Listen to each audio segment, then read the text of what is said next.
everyone, welcome to another episode of the Great British Rank Off. British? I've already gone wrong. Oh, well, ruined it already. Series cancelled. Let's roll the intro.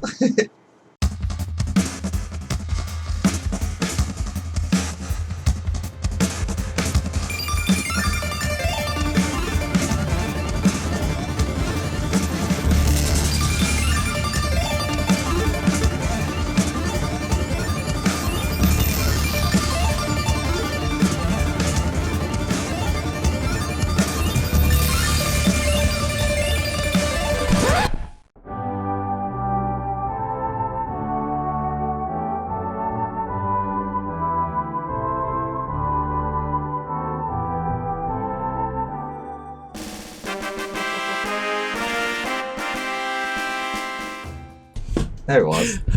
There it was. So it's still a wonderful intro. Yeah. Daniel did a fantastic job on it. Andrews. Stop it! It says making me blush. Oh, blushums. Oh, today, Andrew. Today, Daniel. Not to get all of our favourites out of the way early, but we're going to be doing one of our favourite games ever. So not to get it out of the way early, but we are getting them out of the way early. We are getting some of them out of the way early. Today, ladies and gentlemen, we are ranking the 8 main characters from Final Fantasy IX. Our favourite. Not included. We're not including, just so that before people start asking, we're not including any temporary characters. So that includes Beatrix, Blank. It's literally the 8 main characters that you keep by the end of the game. Yeah, don't worry, they'll get their chance to shine at some point. Yeah, we're going to do a separate one for them because there's a lot. We don't want to miss them. There's a lot of them. Yeah. And we don't want to just do side characters. We want to do all like unique, like side characters. So that'll be a bigger video. But for now, we're going to do the main ones. But yes, we're going to focus on all 8 of the characters. So, just as a refresher, we have our tiers. Yes. Down the side, we have Ultimate tier for our top one. Yeah, a Hermit class for those fantastic but not quite Ultimas. Not quite the best. Crystal Warrior, the average, it's standard. Standard. A Phoenix Thumbs Down, not quite average, just a bit. Not bad, but not good either. And then we've got Kupu, which is self-explanatory. Actual feces from a Moogle. Yeah, that's what they call it. Well, I've filled out my flower bed with some fresh Kupu. Yes? Should we get on with it, Dan? Andrew, that was getting on with it. So that was the rank off. Yeah, so for those who don't know how rank offs work, we had our tiers there, you saw them, and then we basically we rank various things from worst to best, and those are the orders. Yeah, and Daniel made all these layouts as well, so... Yeah, I wanted to make it a bit unique than the tier maker website that everyone uses. Yeah. So it's unique to us. So basically, Final Fantasy IX, what a great game. What a great game. It's very medieval. What a great game. It has got a massive cast of main characters. But it's only got 8. They are fantastic, so I'm sure we'll have a lot to talk about each one. Yes, we will. We'll be considering their character, the character, their design, how they grow throughout the game. Yeah, what they like to play as well, the gameplay. How they like to play, and their basic overall relevance. Yeah, I was going to say relevance. How big a role they have and stuff. So we'll start with the main one. We'll start with the main character. Start with Zidane. So yeah, little old monkey butt himself. Monkey boy band boy. Zidane Tribal. Yeah, Tribal. Look, I'm just going to put this out right now, that the last names in Final Fantasy IX aren't that great. Yeah, they're the worst part about the game, to be honest. Not everyone has a bad last name, but there's some good ones. At least 3 characters have like really bad last names. Yeah. Don't worry, their last name is not going to affect their position. We rank the characters based on their last name alone. So we got Zidane Tribal. Yeah. What do you think of Zidane, Daniel? Well, if you watched our previous video on Final Fantasy antagonists, we ranked him quite high, if not in the best tier. Yeah, we did. Compared to other Final Fantasy series main antagonists. Yeah. He's just great, isn't he? Protagonist. Really, yeah, that's the one, protagonist. He's an antagonist to some. He's antagonist to Steiner. Yeah. In Garent's arse. I probably mentioned this last time when we did this, but when I first played 519, I did not like Zidane. I hated him. Yeah, I would judge him on his appearance alone, mainly his haircut. Yeah, I was just like, And then once I just started playing as him and stuff, and like it was more like once I replayed it a few times, and I was like, okay, Zidane is actually like an amazing character. Yeah, he's really. And now good. he's like one of my top class characters in 519. Mm-hmm. I love his weapon because he gets all the thief abilities too. So he gets steal, then he gets all the stuff that helps him deal more like critical damage or helps it like show what items they have. Yeah, it's like thievery based, isn't it? 'Cause he's a thief. Yeah. And so like he's very good in that terms of that, and then he gets daggers, but then you can also synthesize them into like a double-ended sword. Yeah, double-ended sword. Which is beautiful. Cool. He gets like two varieties of weapons to mix things up. So yeah, I really like him, and he gets a lot of development. It's very sort of slow at first. Yeah, well, Dan in general is slower paced. Yeah, it is, which is good. It's not as over intense as like 7 and 8. Mm-hmm. It builds up the character. It goes back to more of its roots, so it builds up the characters as it goes, rather than like all of a sudden it's like boom, bam. We're gonna literally boom in 517 because it starts off and you're like whoa, explode a reactor. And then 518 it starts off with you like going to war. Yeah, as in college. Yeah. War College, the game. That'll be another video. Final Fantasy and War so, like, College is ranked from worst to best. So Zidane starts off. He's very cheeky. Yeah, he's your tip. He's sort of like when Final Fantasy 6 like Locke. He's basically sort of a Locke. Yeah, he's very much. He's your cheeky thief. Yeah. Yeah, your cheeky thief, and he sort of rubs up people the wrong way. Yeah. Well, he rubs Steiner up the wrong way. Well, yeah. And he's so like he's very but there's like this really big backstory to him that he's an orphan and he was adopted by Baku of Tantalus. Yeah, the band which of was like a band of thieves, and he was basically abused by Baku. Yeah, he beat him. And like Zidane tells you like this, like he's like tells you this story about himself, but he puts it in the context of just like an actual like children's story. And he talks about how he was abused and like beaten up by his father constantly for being a disappointment and not doing everything that he was supposed to do. And then he gets put into this situation where he has to rescue Princess Garent, who they were trying to kidnap. Yeah. And then the adventure starts from there, and they get put into all these situations, like they go to the village of Dali, and there's just all this like evil stuff going on in it. Mm-hmm. Kind of more and more backstory. And then once he basically gets pulled into the war without really meaning to. Mm-hmm. He just like tries to help people. Yeah. And he gets pulled into this war to protect Princess Garent. That's a good thing about him, like compared to like say Squall and Cloud, they're just very like standoffish and just like unlikable. Yeah. But cool, while Zidane's not necessarily cool in the traditional sense, but his personality is a lot more likable like instantly. Yeah. Because he always tries to do the right thing and never really sort of shies away from it. Which is interesting for a thief character. Yeah, it's sort of like because morally, a thief is not usually that sort of way. Yeah. They're literally in it for themselves, stealing. Well, not all thieves, but a lot of thieves are like they're all about their gang, and it's specifically about them. But it shows straight away that he's not like the rest of his mates. Well, you kind of get the impression straight away that the sort of like Robin Hood band of thieves style. Yeah. More than your traditional naughty thieves. You're naughty thieves. Yeah. I know there's Trance. Oh, yeah, Trance is a bit redundant. I mean, it's good, but like they don't differentiate enough for each other. No, but he gets all these amazing. His probably differentiates the most because he gets all these different abilities. He does, but they're all very similar, except in terms of damage output. They're very cool though. They are very cool. His is like compared to the other characters. All the other characters keep their stuff that they already had. Yeah. Whereas Zidane's all of his change. Mm-hmm. So it's interesting. Yeah, he gets a set abilities based on his other abilities.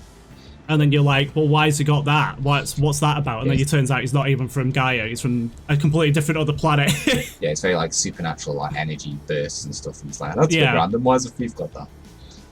And then it turns out he's from Terra, that's dying, and he was there to like scout out a new Gaia. World, yeah, to sort of so that the Terrans, or whatever they're called, could like move to Gaia basically, or it could fuse with Gaia so it like, could stop dying. Because like they were like getting wiped out or something. Yeah, that's the point of the game where it gets a bit complicated. You have to sort of like go through it again, to sort of remind yourself what that's all about. And then, but Zidane doesn't remember that. No, it's basically all convenient cloud memory loss. Yeah, he went there and he was just like, oh. Ook, you know, it's like a blue glow, doesn't it? Is it like the blue glow that it like remembers? And that's like the glow from Terra. That's sort of his memory of it. Yeah, so it's just like, oh, okay. You about to say ook, ready to go ape. Yes. I heard one ook and I was like, I know where that's going. So I'm just going to cut you off right now. There's too many ooks. Too many ooks spoil the broth, as they say. So yeah, so that's Zidane. Yeah, but where's in he a going? nutshell? I mean, I think he's going right at the top. Yeah. It's going to be a very difficult list because we like most of them. We'll have to sort of like we'll have to really split hairs and like where we're sort of putting them in terms of like compared to each other. Yeah, I think he should go in the ultimate tier. Yeah, top of ultimate tier for Zidane. Yeah, well. There he goes. It just like when you did that, then for some reason the volume increased as you were doing it. It was like, let's just crank that right up. Yeah. Andrew. Next we have the new first in Ultimate here. It's Vivi. Because he's Vivi Ornitier. Yeah. Ornitier, I don't know. Or Aranusha as someone said. Yeah. Well, first of all, I'm just going to point my camera up. So I've got a poster of Vivi right there. There he is. There he is in all his glory. Yeah. So that shows you how much we love Vivi. Yeah. Well, it shows how much I love Vivi. I don't know about Daniel. I do. I can't put it into best words. Character in the game. Looks like no question. Like Literally Vivi is the best character in the game. He's only like 8. He's just a child, and he has the most heartbreaking story development. He does. He really does. Like, there's a heartbreaking story. He's got black magic, which is just like insanely powerful. Yeah. I like the fact. His last black magic. Go on. No, go on and say about his last black magic. His last black magic is Doomsday, which basically nukes the entire battlefield with a giant meteor. It's meteor times 10. Yeah. Destroys everything. And it even kills you. It does. It just hits everything. Unless you have Shadow Element equipped to heal it or halve it, you're dead. Yeah. Unless it misses, doesn't it like shrink down, or is that meteor? No, that's just meteor. That's just meteor. I remember that. Just go and just vanish it. But I was going to say, yeah, because 9 sort of is the ultimate like throwback entry in the series. Each character is based off a job class, and obviously Vivi is the eponymous black mage.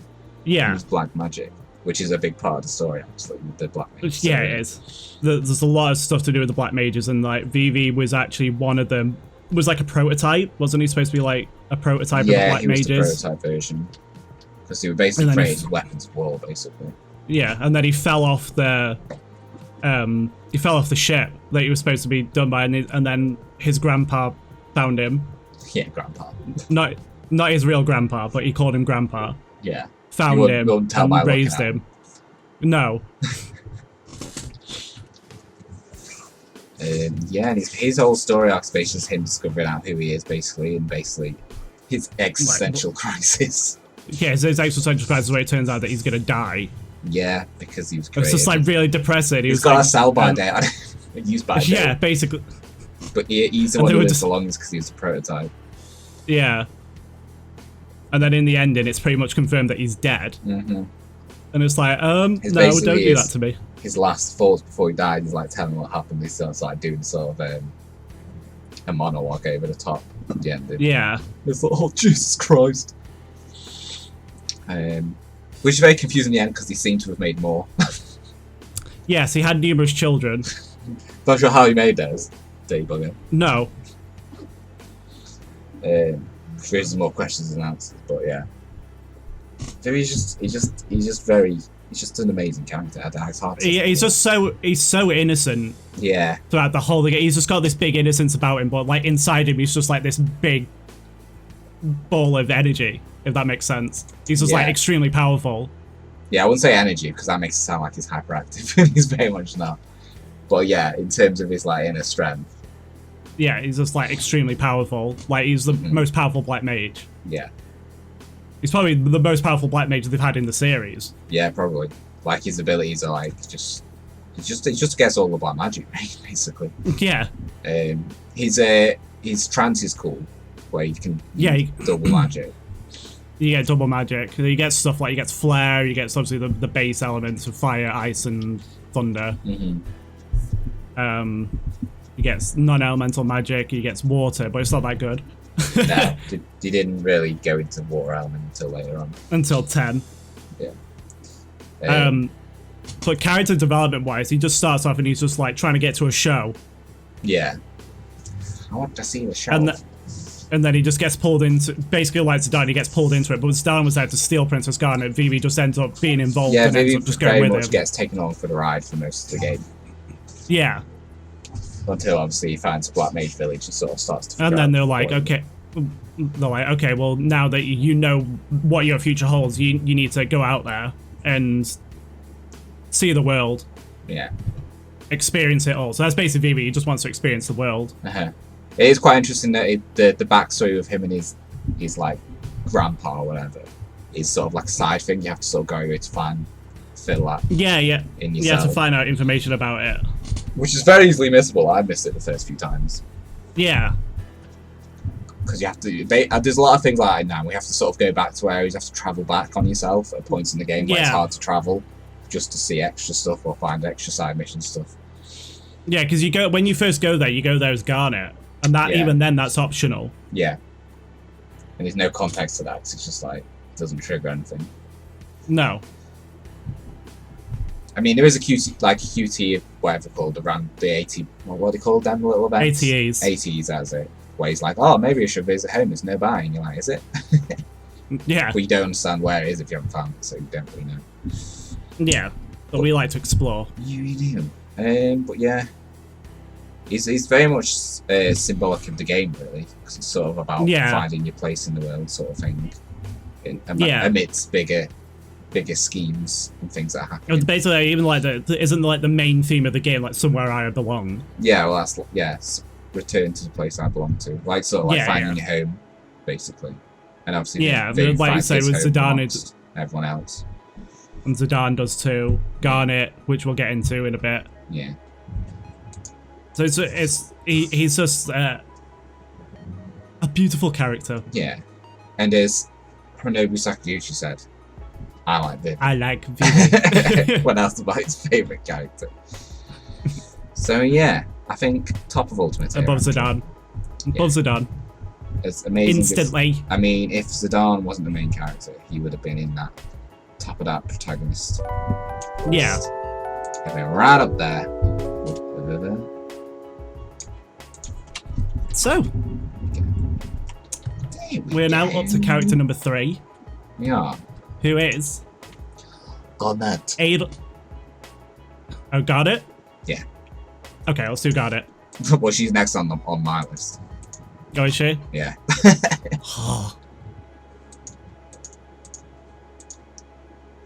Let's go. Garnet. Princess Garnet till Alexandros the 17th? I don't know, some sort of number. One of the teens. One of those. Again, she's a top tier character for me. I love Garnet. Yeah. She, her whole thing is that she runs away. She wants to run away from home because she's scared of her mother and what her mother is planning. Yeah, because the mom's become more corrupted and started changing and become more like wanting to conquer other nations. Since her 16th birthday, and then you find out it's because Garnet's a summoner. Her sweet 16. Just it cuts to it. She was like Sweet 16, and there's just like a knife above her, and she's just lying on the floor. So what's gonna happen next? And she basically wants help from other nations to stop it. Yeah, to stop her mum from becoming corrupt. Yeah, she sort of like behind the scenes. She contacts her uncle Sid, who's like the ruler of Lindblom, and he's the one who doesn't he organise the whole kidnapping. Yeah, he's the one. He finds out about, like, he sent spies into Alexandria to find out what was going on, so he wants to get Garnet out of there, so he sends Tantalus in to kidnap her. But that ends up going wrong. Yeah, because she wants to be kidnapped. She's trying to escape at the same time, so it's like, oh. Yeah. And then Bran finds out and tries to basically murder her. Yeah, she did. It's not, she doesn't try to murder it, she basically tries to blow up the ship that she's escaping on. Yeah, but he's like, sort of representative of like how insane she's gone. She's just like not even thinking about what she's doing. She just wants Garnet summoned so she can take over the other nations. Yeah. And that's like a big point of it, because Garnet's scared of her summons. Yeah. For a very long time, and then once she gets them back, she's like, okay, well, I understand what I am now. I am a summoner. This is what I was born to do. Yeah. Because she loses her voice for a while. I was going to say at that point, because like loads of traumatic stuff happens to Garnet. Yeah, because Garnet has the most traumatic story. One of the other most traumatic stories. Because like many other games in the series, she's traveling around all the different like worlds and kingdoms and stuff. But obviously, because the main focus of the story is like Bran trying to take all these kingdoms, a lot of the time she succeeds and or like destroys or like has already taken them. Yeah. So like you get to these different kingdoms on your travels, and they're all like destroyed or like. Yeah, all these things start happening, and you see like Garnet, like Bran destroy so many different nations with Garnet summons. Yeah, she uses the summons, and she sees that happens to her, and then she finds out she's from a village called Maiden Sari, which is the village of the summoners, which was also destroyed. Yeah, by someone else. Something else, and then Bran dies in front of her. Yeah, that's when sort of like Kuja's role starts getting more explained. Sort of like the bigger backstory that's going on and the reasons why. Because as a side note, like as much as like you see Bran throughout the whole game and she's like really evil and stuff like that cutscene it's always so sad. Yeah. It's like, because you know why she was corrupt and stuff, but like it's still really depressing. Even though you hate her. Yeah, because she sort of like just snaps out of it and is like, oh yeah, sorry. Yeah.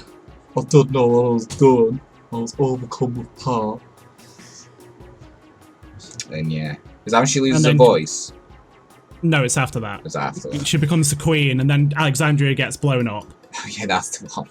Yeah, she actually replaces her mum. Like that she wanted to. So she's thrust into that role. And then Kuja turns up.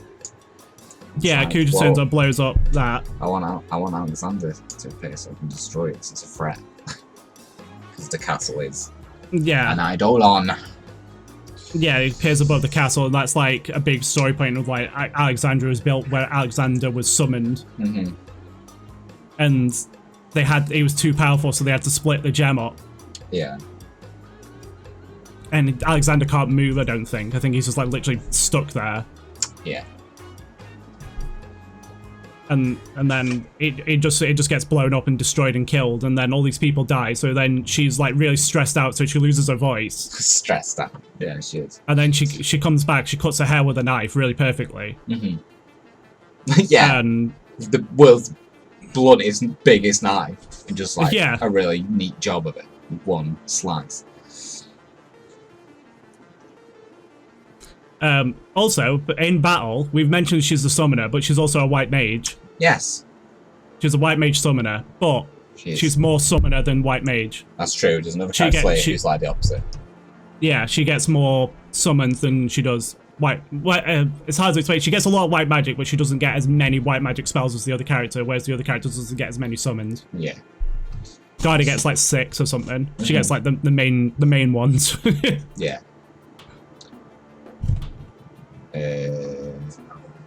She has rods as a weapon, but then she also has a racket. Yeah, which is basically it's basically like another rod. but it's like sports. It's like what do you call them? Yeah, lacrosse. That's what I was trying to remember what it's called. It's just a lacrosse stick, and then they like throw magic out with it, and it's like a really weird weapon, but it's so good. Yeah, it is good. It's really random though. Yeah. I do like that most. I've probably Vivi Steiner. And actually quite a few of them. There's a few that get like a couple of types of weapons that they can use. Yeah. Garent's one of them, which is cool because it sort of breaks it up a bit. Yeah, she has pretty much all the big wide range of white magic. Yeah. Big load of summons. Is Arc her last one? Yes. It's hers, isn't it? Yeah, I thought so. Which is really weird because Arc is just a boss. It is. But it's sort of like it was the hidden Eidolon down there or something. Yeah. Stored away. It's not really backstory to that. I didn't really explain, but it doesn't. It's just there, which is cool. But yeah, I don't know. Garent has again like it's basically like the first like main characters all have really good story development. Yeah, they do. She has like a huge backstory and a huge development as she goes along because she is basically the love interest of the game. Yeah, she's the one who's like focuses on the main section of the game, really. Yeah, it's kind of like with Final Fantasy X and Yuna, like even though Zidane is the main character, the story is a big revolves around Garent, yeah, and like her kingdom and what's happening with her and her mum and stuff. Because even though like Vivi is pulled into the plot and there's all the black mage stuff going on, everything is revolving around Garent for a really long time. Yeah, pretty much. Pretty much until the end of the game, and then it sort of shifts to Zidane and his origins and that sort of thing. Like once Garent comes back and cuts her hair, that's when it starts shifting more towards Zidane. Yeah. When she gets her haircut, like screw you, Garent. That she's cutting off the rest of the story development. So that's what I'm cutting that right out. So yeah. Oh yeah, we haven't really talked about the designs really. What, like, no, well, I love Garent's design. I do. It's really random. She's got like a little jumpsuit on. Yeah, she does. When you actually first see her, she's wearing a white mage outfit, but then Vivi sets it on fire. Because he's the mortal enemy of white mages. It's the polar opposite. I was gonna say because I really like Vivi's because Vivi's is basically the white mage like outfit, but like it's fitted to a child, so it's like really too big. Yeah, yeah, it's massive. And then Zidane's like, again, like you said, he's like locked, so he kind of has like the waistcoat. He's got like a buccaneer sort of style, isn't he? It's like waistcoat, baggy pants, big. I like because obviously the style of Nine's really exaggerated with a lot of big boots and big gloves and stuff. Yeah. But like they've got the cuffs around the gloves like the old sort of medieval style. Yeah, they do. Yeah. And obviously, and Garnet's. Go on. Garnet's sort of like got the big blouse underneath, like the royal blouse thing. But she's got, she does. But she makes it with sort of like informal clothes, like with the jumpsuit, which is like completely random. Yeah, she's trying not to get recognized. Basically, she's going around. And then she's got like sort of like pilot's gloves on. Sort of like, yeah. That was one of the first things, because like the pic where I got Vivi in the PlayStation Planet magazine, as it says there on the poster. One of the first screenshots I saw, like there was a lot in there, and it showed every character in the game and stuff. And it showed Garnet in the cutscene where she's flying the plane, and I thought she was going to be a pilot because it didn't really say what she did. She does have that. Just because, like, she does. She looks like she's like a pilot or something. Yeah. But yeah, in terms of placement, where would you put it? That's hard. Is she above the Zidane? She's above Zidane. Yeah. For me personally, she's above Zidane. I'd like say Vivi and Garnet are my like two favorite characters in the game. Yeah, just because like they design their weapon, their abilities, and then they're useful in this in battle. It's useful. And her overall story arc is just so involved with the story. Yeah, it's pretty much revolves around it. Yeah, it's like, and it's all about protecting Garnet. Like the whole story's like protecting Garnet. And then she runs off as well at one point. Yeah. Because she wants to stop Bran herself, so she runs off. She does. Oh, so we've got Vivi, Garnet, Zidane. Yes. Yeah, I'm happy with that. Yeah. Yes. Now we have Adalbert Steiner. Yeah, Adalbert Steiner. Adalbert. I know, what a name. So this guy is the Loyal Knights, the leader of the Loyal Knights of Pluto. Yeah. Which is like the Royal Guard. Well, there's two sets of Royal Guard. He's in charge of the inferior one. and it reflects in his sort of his rusty armor, his overall overly clumsiness but loyal attitude. Yes. So he's like extremely loyal to the royal family. Yeah. He doesn't believe, for a long time during the story, he doesn't believe that Bran is after Garnet, and he's obsessed with trying to get Garnet back home. Yeah, because he's like trying to stop Zidane from taking her to Lindblom and doing all this stuff. And even when Garnet goes off on her own, he's like with her, and he's trying to thinks he's getting her back, like for the right reasons, sort of thing. Yeah, and one thing I did really enjoy about Steiner was his dynamic with Zidane, because he really hates Zidane at the start, and then you see as the game progresses, like, he starts to really appreciate Zidane as a person. Yeah. And knows that he is there to protect Garnet. Uh-huh. He'll do, like, he knows that Zidane will do anything to protect her, so he's like... And then as it becomes even more progressive, like, you start learning more, and he really becomes good friends with Zidane. Yeah. Yeah, it's sort of just like... Because he's basically just stuck in his ways, he's sort of just like your... Yeah, he's just like your classic knight. He's just blind to sort of like the politics and stuff. He's just like doing his job, doing his duty. Yeah, he just wants to do his duty. But obviously, once he goes on the journey, he starts to see things differently and starts to question, actually, have I been doing the right thing? And then he gets like a big relationship with another character. Yes. Beatrix. Who he hates at the start as well, because she's like the better knight. Yeah, there's two different legions. She's got, what are hers called? Do they have a name? I'm sure they have a name. Isn't it the Rose? Something about the Rose. Possibly. I can't think of what the name is. It might have like a thingy name, but yeah. Yeah. His are the Knights of Pluto, and hers are like the Royal Guard that are like really efficient, all female ones. Yeah. And they're like really good, and like she's like the most renowned general for the land. Yeah. So it's like the polar opposite. Yeah, she's like renowned for like being a massive badass. Yeah. And killing all these people. It's very interesting because there's a really big matriarchy in Alexandria. Yeah. And you don't know if that's always been the case or if that's because after Garnet's dad died, it just became like that. Yeah, because of how hungry Bran got. She made it sort of like more woman focused. And then like Beatrix is like the better knight than Steiner, and his knights are just bumbling idiots, but hers are all very intense and will do the task at hand no matter what it is. Yeah. They all wear jumpsuits as well. There's a theme going on there. Yeah, there is. They wear like night jumpsuits. Yeah. Armored jumpsuits. Yeah. Well, after a certain point, Steiner sort of takes a back seat.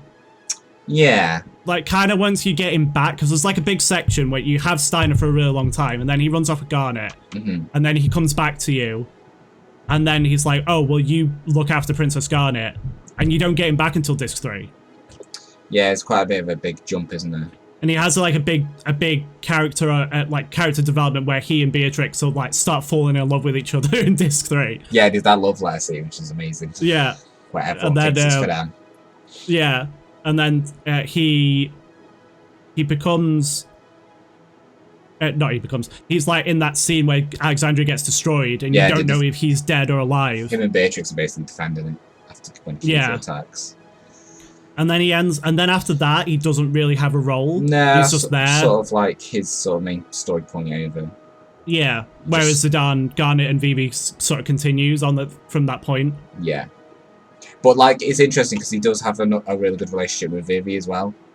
Yeah, he does, yeah. Like, him and Vivi can do sword magic together, so Vivi casts magic on Steiner's weapon, and then Steiner can use that. Yeah, it becomes He also gets his own... sword. Yeah. And he gets knight abilities, so he gets, like, powerful knight techs. And he just basically has a long sword, like a knight sword. Yeah, just like your that's general what I was looking for. What is his what do you call it? Trance ability.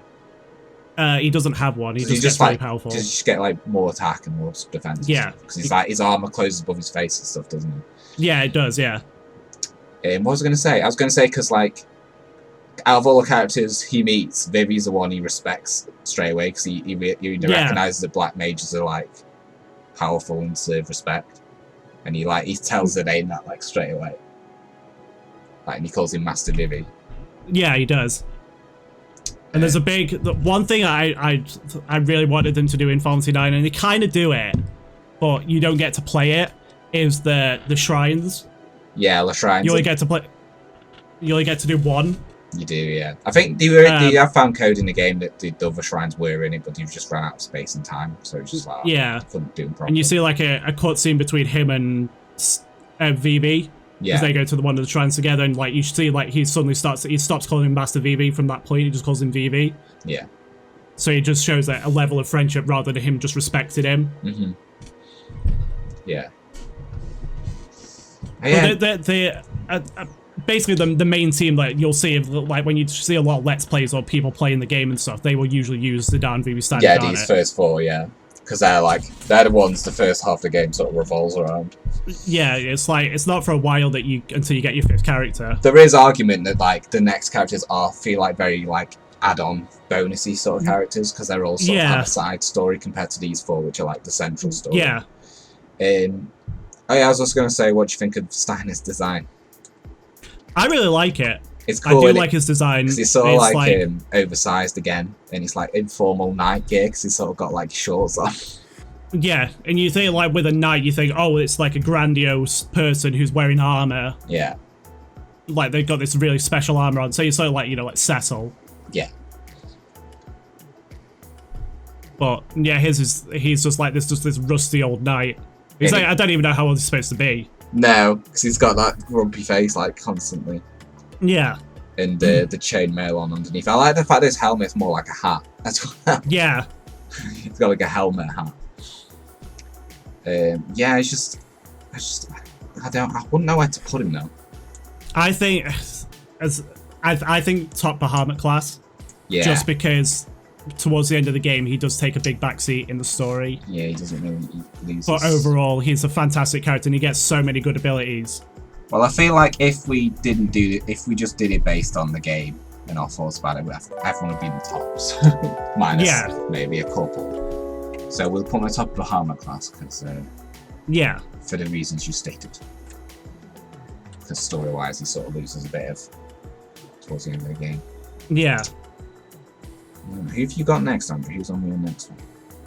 It should be Freya. Okay, good, yeah. I was just checking because the last two were mixed round. Yeah, next is... No, I was just thinking because Garnet, you get Zidane, Vivi, Steiner, then Garnet. Yeah, That's what I was thinking. I was just doing in the order I've got them, so... Yeah. Yeah, so next, we have sort of another knight, but a different type of knight. Freya. Yes. Yes, Ratface. Oh, rat-faced. Ratchel. Ratchel, yeah. So, my favourite physical class in any Final Fantasy is Dragoon. So I love Freya to start off with. And the fact that she's a rat, she's not like... yeah, also like... She's not like... I was going to get to like the design straight off the bat. I love the fact that her armour is basically like a raincoat. Yes. It's just a raincoat. Because where she's from, in Burmecia, it's just always raining. It just rains constantly, so I really So they just like her armor is just like a raincoat. It's just like a raincoat. It's really cool. But yeah, I guess Vivi's non-human, but like apart from those four, she's sort of like the first other species of the game. Yeah. The kingdom. It was Clara and Burmecia that were the rat people. Yeah. And there were like two different sets of rat people because like the Clarians moved from Burmecia to go to Clara. Yeah, which is all sunny and sandy. Sunny and sandy. They just wanted a break from the rain a bit. That's why. Yeah. I'm so sick of this. Fucking sick of the first thing you find out like about Burmecia is that she left to find her fiance. Yes, who was also like a famous knight. Yeah, Sir Fratley. Fratley, what's his name? Sir Fratley. Do you know what we haven't? Well, we kind of did. We haven't said her name. Freya. Oh, well, last Freya name. Crescent. Yeah, Freya Crescent. Freya Crescent. That's not too bad. Yeah, it's all right. I don't mind it at all. So if anyone hasn't played the games, like any Final Fantasy game before, a Dragoon is a Dragon Knight who basically jumps up into the air and comes slamming down on, it's on the like enemy. An aerial knight, basically. Yeah. But in this, Freya gets all these different abilities that hasn't really been explored. Prevalent. Yeah, they haven't been explored in other Final Fantasies. That's one thing I loved about Fantasy 9. It gave classes that wouldn't normally have abilities, like all these cool abilities. Yeah, gave him like extra insight, and like hers are all like dragon themed, obviously. Yeah. Which are cool. Because you kind of don't know what, like, aside from attack from the air, you don't know what dragoons do, and she's sort of like fleshed out the dragoon. Yeah. Sort of like what they and can do. She becomes one of the most powerful characters of the game if you like. Yeah, with certain abilities, they can just do max damage once you. Yeah. You have to kill like a certain number of dragons with it. Yeah, like they're very weird abilities, but like once you figure out how they work, they can be like amazing. Yeah. What is really interesting is that it is the fact that she is a rat. Yeah. Because you think like, oh, dragoon, then maybe it's like a lizard person or something, and no, she's a rat. So yeah, and I love that. It's just so out there, like in comparison. Because in a lot of like old school mythology and stuff, there are like rat people. You don't really see them in like Final Fantasy. Because obviously the thing that if you go in any fan group, which I tend to avoid the discourse because it's annoying. Final Fantasy fans are annoying. People, if you put like Final Fantasy 9, everyone just says, "Oh, you're a fairy," because just like the amount of like animal classes that are in the game. But it's just like, I don't know, it's just cool. It makes it different. I like it that they're not. It does. I like the fact that there's like not all human characters. Yeah. I don't want all human characters in a Final Fantasy game. Also, I was going to say, do you reckon the choice to make Freya a dragoon was to do with the connection between Final Fantasy 1 and the rat tail? Yes, that's actually true. Which is because Final Fantasy 9's full of little references like that. Yeah, it's like connected or a throwback to an older game. Yeah. And then character-wise, like I said, she's looking. Well, she left Bermesia to find her fiance. Yeah, her Fratley. Yeah. And she doesn't want to return back there, but she's forced to go back there. Yeah, because she sort of gets wrapped up. Again, like Vivi, she sort of gets like involved because she knows the danger. Yeah, she just knows Zidane, and then they end up in like the Hunters competition. Yeah. The Festival of the Hunt. And then after that happens, like a Bermesian soldier turns up and says, "Oh, basically, that we're being murdered. You need to help us." We're being murdered. Yeah. So Zidane, Vivi, and Freya go out there looking for Garnet, and to look to help the Bermesians. But it's already too late, and then you get the hell beaten out of you by Beatrix. Yeah, she turns up and kicks your ass.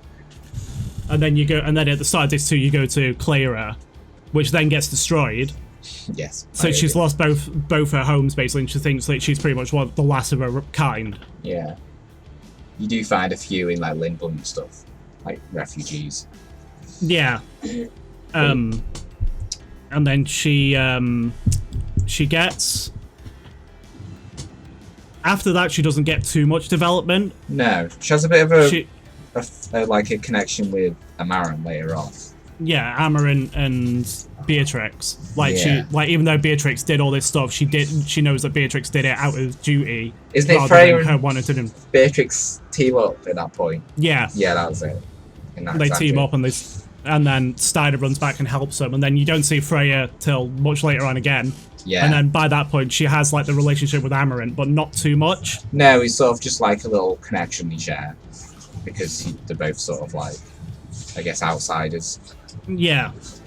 And she's the one who I think gets closest to Amarant throughout the whole game. And then but other than that, that's basically all her character, like, story arc. Kind of stops there, doesn't it, really? Yeah, she's just there with everyone else, sort of thing. Yeah. Abilities, we talked about them. What's her limit again? Is it like jumps multiple times? She jumps up in the air and she'll stay up there for the whole transfer. And just like keep lodging spears down. Spears, yeah, she'll just keep raining spears out on him. It's not that good. It's not. It's cool. It's just like jump but enhanced, isn't it? Yeah, it's cool, but it doesn't really help. I guess it stops from being hit if she's up there. Yeah. So, she's. I feel like Freya's one of those ones you have to be strategic with. Yeah, she's very she's not all out. You've got to be careful what you do with her. Gotta know what you're using with her. Yes. Also, I know a lot of people were confused by her little profile pic when people first saw her, because he didn't understand where her face was. Because she's got half the face covered by hair. Go on, Andrew, tell the story. Well, it's not much a story. I didn't think this, but like when I first saw it, I didn't understand which way her face was facing. So it looks like she's like looking sort of directly to the left. Mm-hmm. And then like the hair that's coming down and joining to her collar looks like her face, rather than like she's like turned slightly and looking at the camera. So like the shade all around her nose looks like a man. Yeah. And then one of my friends was like, "Oh, she's an antelope." I was like, "She's not an antelope." Everyone just baffled because of the choice of hairstyle they gave it. Oh, she's an antelope. She's a rat. It even says in the game that she's a rat. There's loads of rat people in the game, and it's like, yeah, she's one of them. Oh, whatever. Back in the day. Yeah. But, yeah. It's like when you look at a Pokemon sprite and you look at it wrong and you're like, what is that? Well, I was going to say the silhouette and then it fades back in. It's nothing like what you pictured she was going to be. Yeah. Where would you put Freya, Andrew? I don't know. I'm having a hard time. I'm having a hard time. It's either Bahamut class or the top of Crystal Warrior. Yeah, because through no fault of her own, she doesn't get much. Like halfway through later to the game. That's the problem. It's like these last, well, it's not all 4 of them, but like the 3 of the 4 characters don't really get much story development. You don't. Ooh, it's tough because I really do like Freya, but it's true she doesn't have a lot of focus. I think Bahamut class, just for her overall design, her abilities in combat and stuff. And she's a Dragoon, so yeah, props. And she's a Dragoon. Would you say above or below Steiner? Below Steiner. Below, yeah, because he has more teams than both. Okay. So next one. This in a way feels like a true bonus character. Yes. As little as maybe the last one might get, this one also doesn't really have any big story involved, really. Next up we have Quina Quen. Quina Quen. Straight off the bat. I love Quina. I thought I was going to say straight in the back. Straight in the back. Straight in the back. No, I love Quina. A lot of people don't like it, but I love it. Yeah. Well, it's such a random character. That's why I love it. Because it's just like, it's a shock when you see it. You first see Quina at the start of the game, and it's cooking in the castle. It's basically the chef of Alexandria. Yeah. And the race of what it is, the Q race, they're all about learning how to be chefs and cooking and learning how to be like the best with food and understanding flavors and stuff. Yeah. But when you see Quina at the start of the game, you're like, oh well, it's just like, what is that? What is it? And then all of a sudden, when you go into Burmecia for the first time, that's when you can officially first get Quina. Yeah. But even then, you can miss her if you don't get it together. You can miss it. You can miss it, like, because you can just run past Q's March because it's like a side area. But then later on on disc 2, you have to go through Q's March, so you have to get find a way to cross the continent without an airship. Yeah, and you just go there, you catch a frog, and then they're like, "Oh, please take Quina with you." Please. please take it. It's quite funny because the Q race is like really like secretive. Like you don't really see any of it. Like even Quina at the start, if you don't go in the kitchen area, which I didn't do when I originally played it, you wouldn't have seen him there. No. And like I said, you have to go to sort of the swamp and you have to sort of find them. And you only really see 3 of them in the entire game, don't you? You see a few of them. Do you? All the chefs are Qs. Oh, are they? I can't remember. Yeah, they're just small. They don't. Cause the main 3 you see though are Quina, Quail, and. Oh, those little chefs meant to be them. Yeah. Oh, are they? Because the faces are like blacked out. You can't see. You see, they've got the long tongue. Well, that makes sense. That's funny. You're like completely separate species, aren't you? Yeah. Yes. What was I going to say? Oh yeah, like her abilities. They're a blue mage. Blue mage, yes, and they're different from any other blue mage that's been in it before. Yes. It fits into their lore. Yeah, because they're a chef, so they eat things. You have to eat the enemies to learn blue magic. Yeah. I think you have to weaken. Basically, it's like Pokemon. You have to weaken it. Yeah. You eat, but then you eat it. It can get really hard. You weaken it, and then they eat it. And then Quina's trance ability is that it gets cooked. Yeah, it's like so it's easier to eat them. You cook them and then eat them. But yeah, so like I said, story-wise, it's like side stuff. Yeah. But like they fit into it when you need access to another continent. So if you haven't got them, then you have to find them, and then they like show you the way. But like they don't really come into it story-wise, but then in random elements they are there for the story. Yeah, the sort of because they like disappear and come back again, don't they? It's like Quinn is another one that runs off. And certain things happen. You fill in their sort of lore and their character via the ATs. Yeah, and then like going to the swamps and catching frogs. Yeah, doing that because that's basically mini games, like side quests you do to power them up. But then, like in big story points, like Quina goes with Zidane to the shrine. Yeah, that was really funny. And they have such a good dynamic together because like Quina's there, like no one really interacts with Quina that much. Yeah, everyone's like weirded out. They don't know what to say. But then like you can make Vivi and Quina get married. Yes, because you have to get married to cross that Condi Petit or whatever it's called. You can either tell them to hide or you can make them get married. Yeah. And then Quina has a dynamic with Eiko. Yes. As well. That's true. When she's cooking the meal for everyone. Yeah, so it's weird because like Quina, whenever they reference it, it's either she or he. They don't say what gender it is. They just leave it up to you to assume. Yeah. But it's basically like a motherly figure to Vivi and Eiko. Yeah. Sort of. It's funny because like when you get married, they're like, I'm so happy. Yeah. He's like, oh, Jesus Christ, I'm only 8. But yeah, they're mainly there to sort of like bolster of characters, and it's more like their interaction through side stuff. Yeah, interacting with other characters and stuff. But then like when you go to Terra, like it has a big point there. Because Zidane feels like an outcast and he doesn't really belong back on Gaia and stuff, but then Quinn is sort of like, okay, well you do. Yeah. You are relevant. You are relevant. That's not what I meant. You are relevant. You are more relevant than when you give Yuna black magic. Yeah. And leave Lulu in the dust. Yeah. See you later. Yeah. Quina has a fork for a weapon as well. Just thought I'd throw that in there. Like an actual fork. But it's really random because the damage output's random, isn't it? Yeah, I don't understand the damage output. Because it'll either do like 72 damage or like 1,000 damage. And be like, what? Yeah. And then all the blue magic, some of them are really bad, but then you get some really good ones. Like you get Twister and it's so powerful. That's the thing about blue magic. In some games it's really good, in some games it's like, well, it's always random, but... Yeah, I love the concept of blue mages. Like the fact that they take abilities from the enemy. Yeah. But like you look at Quina doesn't look like a blue mage. No.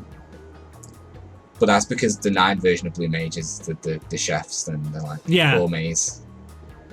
So it's really trippy. Like when you see a blue mage, they usually like have like a mask on and they have like a cape and they look like very sort of regal. I mean, Quina's eyes are like a mask. In a way. In a way, and then the tongue is like a cape. Yeah. But it's like dressed in like it's got like an apron on and stuff. Yeah, it's like a motherly like bakery outfit. Yeah. It's funny.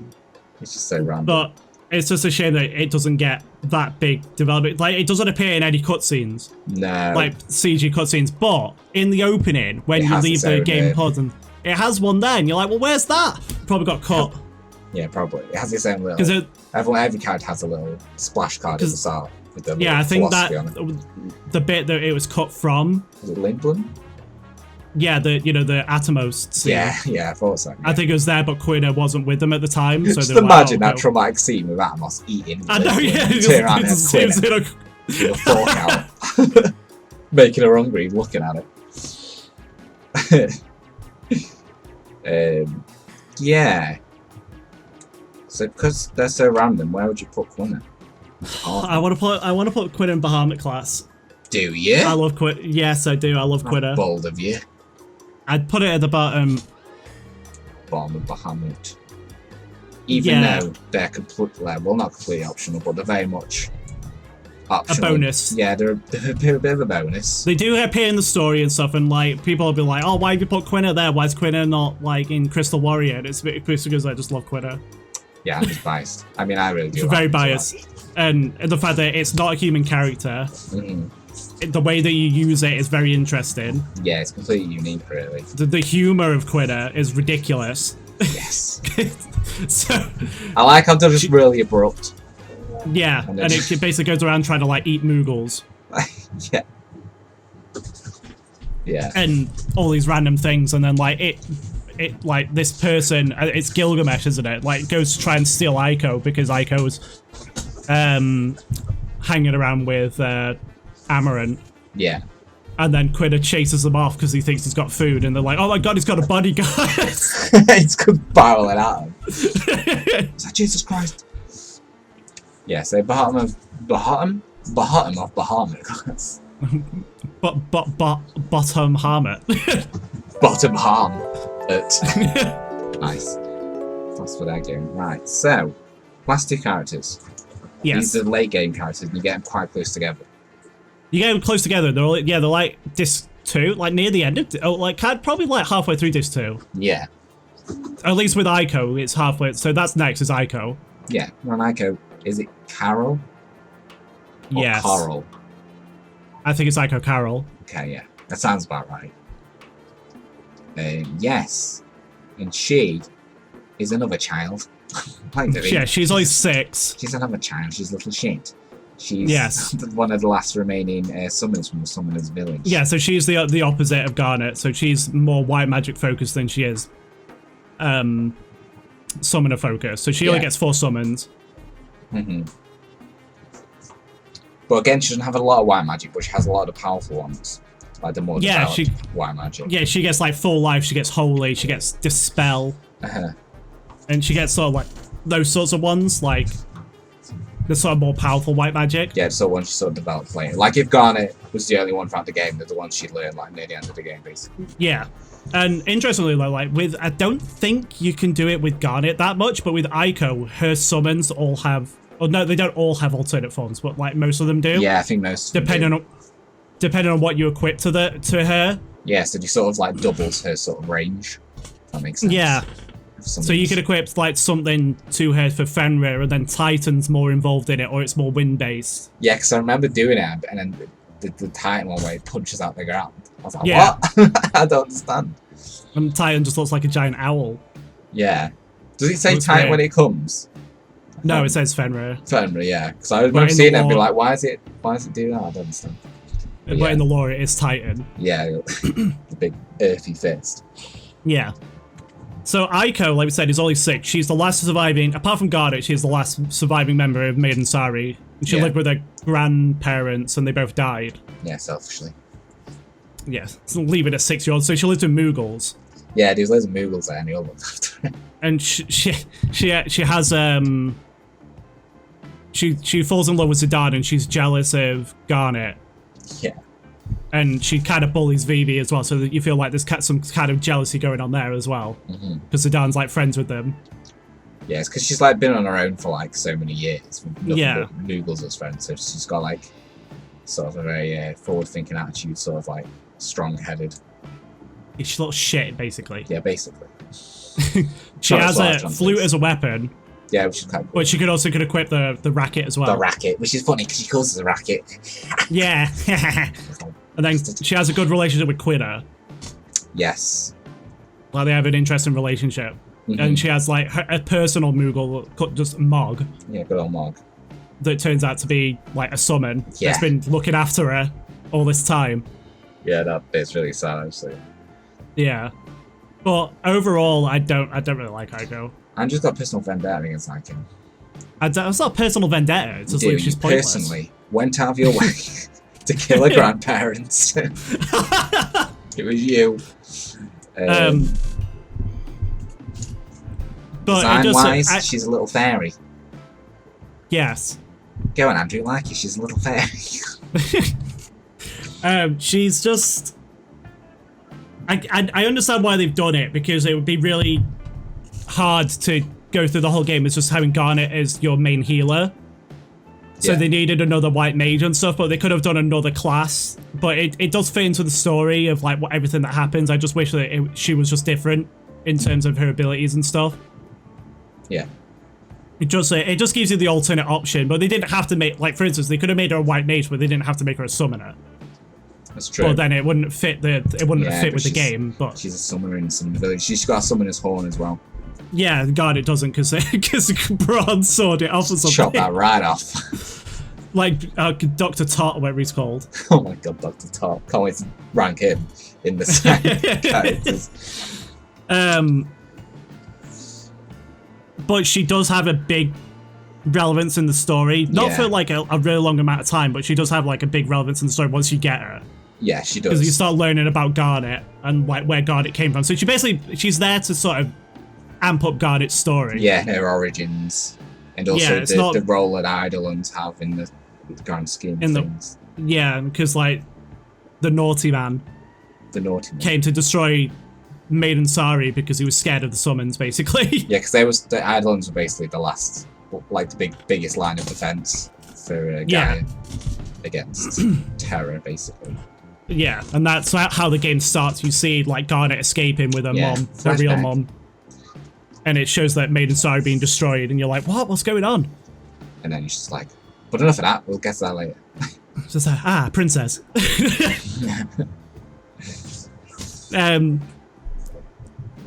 She has before I wrongly say the colour of her hair. I thought I was gonna say before I absolutely dunk on this little girl. Before I wrongly accuse her of having blue hair, what colour hair does she have? It's purpley blue. Okay, right. I'd say probably more purple, but it's magenta. No, it's not magenta. That's not what I meant. I didn't mean magenta. Magenta. You just wanted to say it.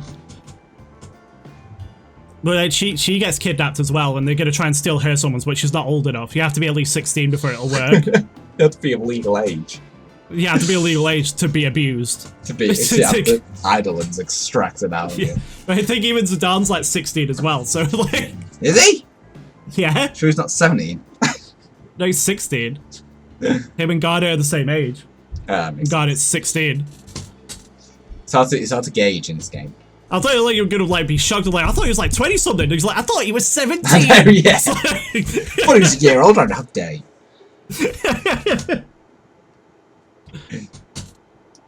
I thought he was just a very spry 40-year-old. What do you think of Eiko, Daniel? I don't mind her. I don't mind her at all. She's annoying, but I feel like that's part of her personality. Yeah. I think it's like you said, it's because she is lonely. Yeah, so she doesn't know how to act around people, and two, she's doing it because she wants to be friends with people. She's socially It's like when they say, oh, you're being bullied because they want to be friends with you. They like you, really. Yeah. She's socially inept, so because she's only had Moogles. She's basically the rule of the Moogles, so she acts that way towards humans as well, but doesn't translate. Because they're not Moogles. So it's very explained, so like I think I appreciate Eiko more of, like later playthroughs when he used her. Yeah, I think I do too. Like, I like just because of like the way she was when I first saw it and stuff. I didn't like it, but then it looks like Zidane. I'm going to appreciate Eiko, but I still don't like her as much as Garnet in terms of her battle ability. Is her trance double white magic? Yeah. Yeah, that's it. What was Garnet's? Was the summon? Yeah, we didn't talk about Garnet's. Garnet's was like when you summon something, it would randomly continue in the battle. Yeah, that was it. Just like you'd say if you did Bahamut and you did Mega Flare, if you until her trance ran out, Bahamut would then randomly start doing Mega Flare, but like the shorter version. Yeah. You're like, bloody hell, Bahamut. Calm down. Yeah. Just calm down, lads. You big dragon lad. You big dragon bastard. So, okay, yeah, I don't mind her. I can see it why you'd put her lower though. But for a late game character, she has quite a lot of relevance still to the story. Yeah, and I think that's what bumps her up. Bumps her up? Would you put her in the middle? What, Crystal Warrior? Yeah. Yeah. But I think we'll go over him at the end anyway. We need to change him and stuff. She might be. I think she maybe bottom of Bahamut class maybe then. I think because we're gonna put in Crystal and then bump her up. I think for relevance she's Bahamut class though. That's the problem. Yeah. She's a hard character to judge because like I don't like her that much, but like she's not sort of. To be fair, her story thing is still quite a small part of the game compared to the rest of the game. It is, but then she has like a big plot point with Garent. Yeah. And Garent is obviously the main focus. Sort of like. But then after that, it's kind of her story is sort of done. Yeah, that's what I mean. It's quite like a short portion of the game. Yeah, I'd put a Crystal Warrior then because she's not. Yeah, because she's not.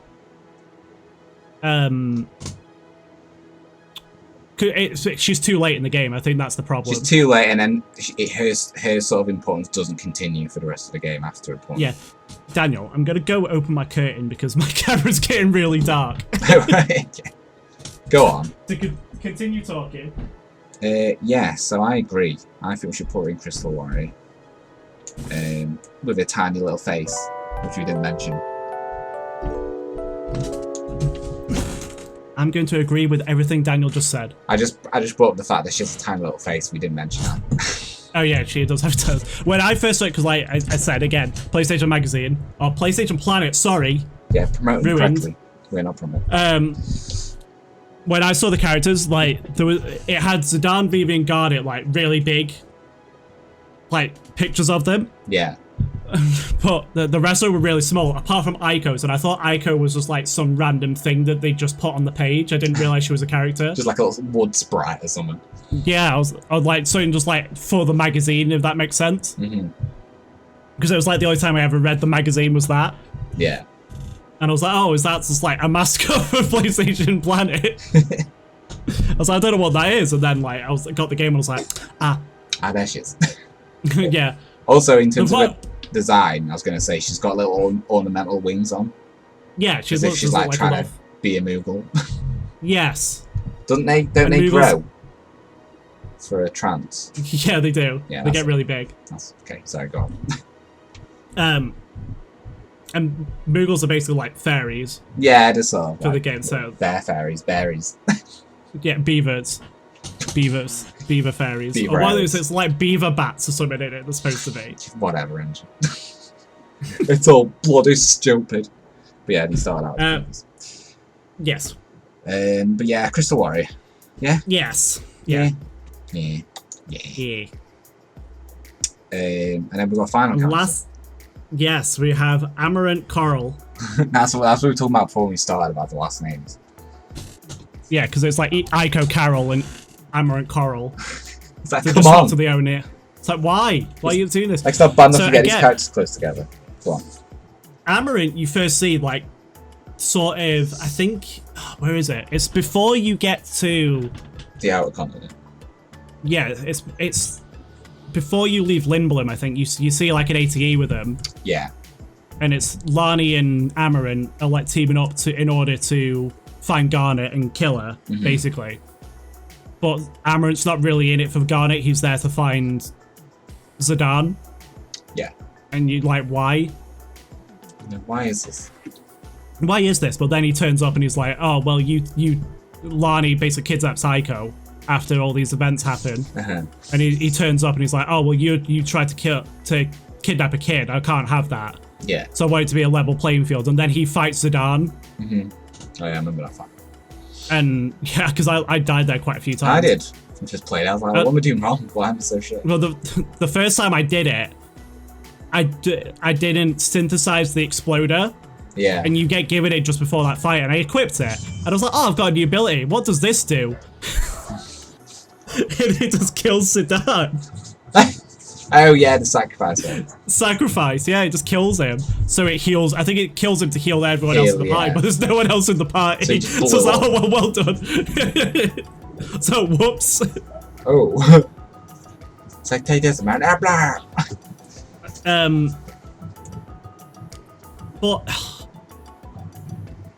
in terms of battle, he's really good. Yeah, he is very good. He's a monk, isn't he? He's based on a monk. Yeah, it's basically a monk and he gets like claws as a weapon. which is very interesting. Yeah. And he's like this big, hulking, hunched over man. Yeah, with massive hair. With massive red hair, and he's very discolored. Yeah, he's like blue. Yeah. Purpley. He's not well. No. But there's not a lot to him. You don't know a lot about him. Yeah, his story is basically, what was it, years ago when Zidane was robbing the... Treno. Yeah, the auction house. Yeah. Amarant was the bodyguard, or like the doorman or something. Yeah, and then like he stops Zidane, and then Zidane's just like, "Oh, help me! He stole something," and then the guards are like, "I knew it was him!" Like instantly. Yeah, he basically frames him, but in like the easiest way imaginable. The best thing I love about that cutscene is like, "Oh, he's getting away! He's running!" and he's just like walks off really slow. And Amarant's just like, "Oh, whatever, I'm off." Just jaunts on. Yeah, because I feel like they could have really filled that out a bit better. Showed it in a more clearer scene. I feel like it was just very much extra. Just explain why he's there. Yeah, it's just he is like I said, he is the last character. He doesn't get a lot of development. No. He gets good dynamic with Freya. Yeah. And she sort of brings him out of his shell a bit and shows him like the importance of friends and like allies and stuff. Yeah. And then like he does go off on his own at Ibsen's castle. Yeah. And that's another big turning point for Amarant, is like he goes off on his own and then you have to go back in and you have to rescue him. He's all, like, because he goes off to prove Zidane wrong about needing people. But then he's like injured himself and he's like dead on a chandelier or whatever it is. Yeah, an upside down chandelier. He's just there like a corpse. So, oh, you've come back to life. So don't fuck you. And then he becomes like more involved in the team. Mm-hmm. There's a big thing in Final Fantasy 9 is like during specific story points, up until a certain point, characters won't do their victory pose because they're too depressed or they're just not involved. And that's after you do that, Amarant starts doing his victory pose. Oh, that's cool. And he just basically sits down. He's like, yes. Yes, I remember now. But in terms of battle and stuff, he is very powerful. He gets some really cool abilities like No Mercy. Mm-hmm. He gets sort of like, you get like spare change. So he's in terms of other Final Fantasy games, he's basically a mix of a samurai and a monk. Yeah, because he's like a lone wanderer, isn't he? Yeah. But also a monk. So yeah.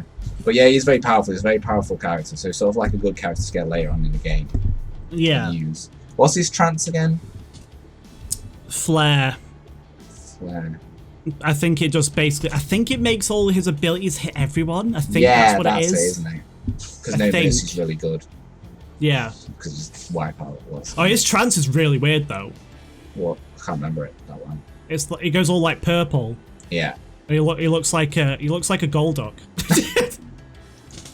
Well, now they watch me go look it up in a minute. It's like nothing like what I just said. I just remember it being like really purple at the bottom, but kind of white towards the top, and his hair's all like purple. I don't know. It's really weird, and then it looks like he's got webbed feet. That's the final evolution of a monk. Maybe Amarant's not human, and we just never realized because you don't really see anyone else like him in the game. It's true. But again, he doesn't appear. He only appears in one cutscene, like CG cutscene, and that's the ending. Mm-hmm. As well as Quina. Quina does as well, and Freya only appears in one other one as well. Yeah.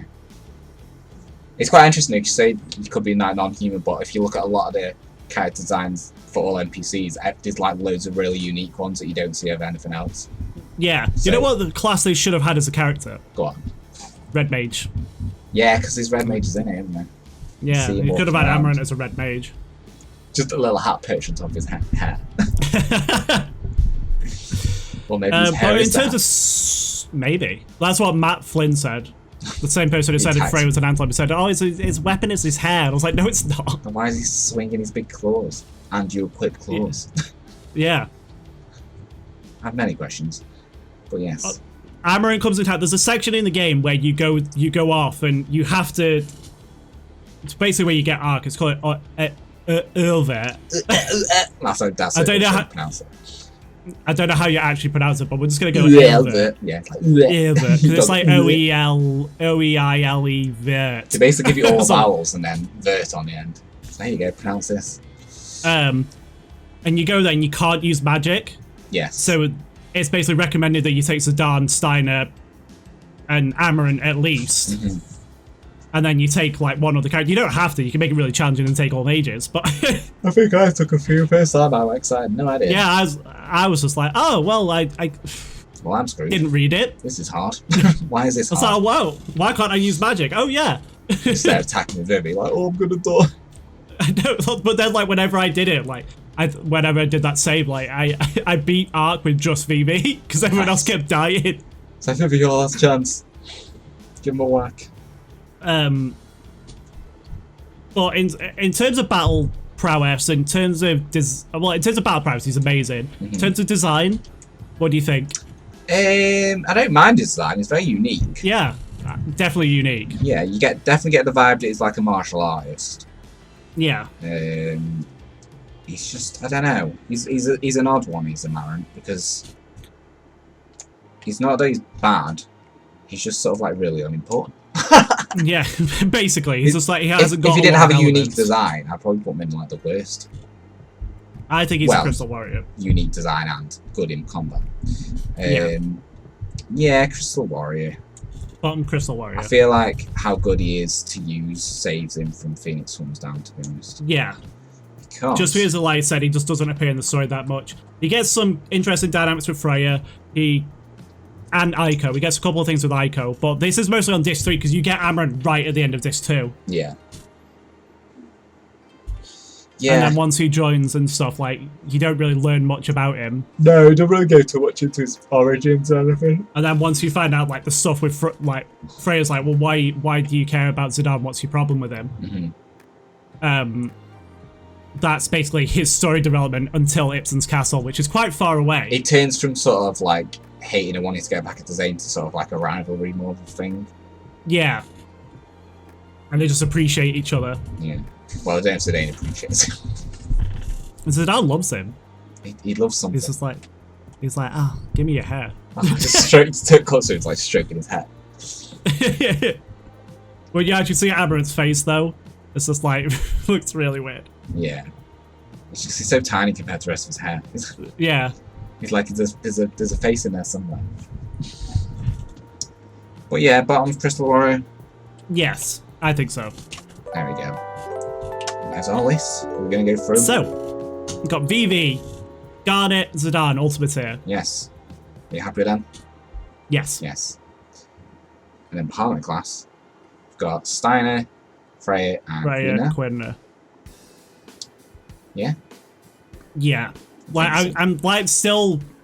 I think Quina just edges into Bahamut class just because of design, abilities, how you use it, and humor and stuff, and like just overall stuff, but story really pulls it down, and it was like, It's sort of like between Bahamut class and Crystal Warrior, really. If it was one before, it'd be there.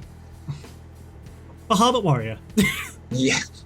And then but I want to keep Quina there. Yeah, go on. And then Crystal Warrior, we got Eiko and Amarant. Yeah. Just because, like, even though like Eiko does have some big relevance in the story and stuff, and Amarant's really good in battle, they're just too late in the game to rank it higher. Yeah. I think to really shine. I think if we were doing this based on characters alone and sort of as opposed to in-game stuff like gameplay, this list would be very different. Amarant would probably be like right at the bottom. Quina maybe as well. Yeah. Yeah, because it is very much like the first 4 characters are like the main characters, and the rest are sort of little extra stories peppered in there. Yeah. To flesh out the other characters. But yeah, there's our list. Yes. As you can tell, it's one of my favourite games. We can probably talk about this all day. Yeah. That was our Final Fantasy IX dedicated main character list. We will do a side character one at some point. It will be a bigger list. But we'll have less to talk about each character, so it'll all balance out. Yeah. But yeah, let us know. Thank you very much for watching, everyone. Yeah, thank you for watching. Well, let us know what your order is. It'll be an easy one to do. There's only 8 characters. Yeah. What's your order? Let us know in the comments below. Yeah, thanks for watching. Yes. And we'll see you in the next rank off, or the next video. It might not be a rank off. Who knows? It could be anything. We'll see you next time, man. Oh yeah, don't forget to DrewGamer and Danji Designs. Social media. And subscribe if you're not subscribed already. We'll see you soon. Bye. Bye-bye.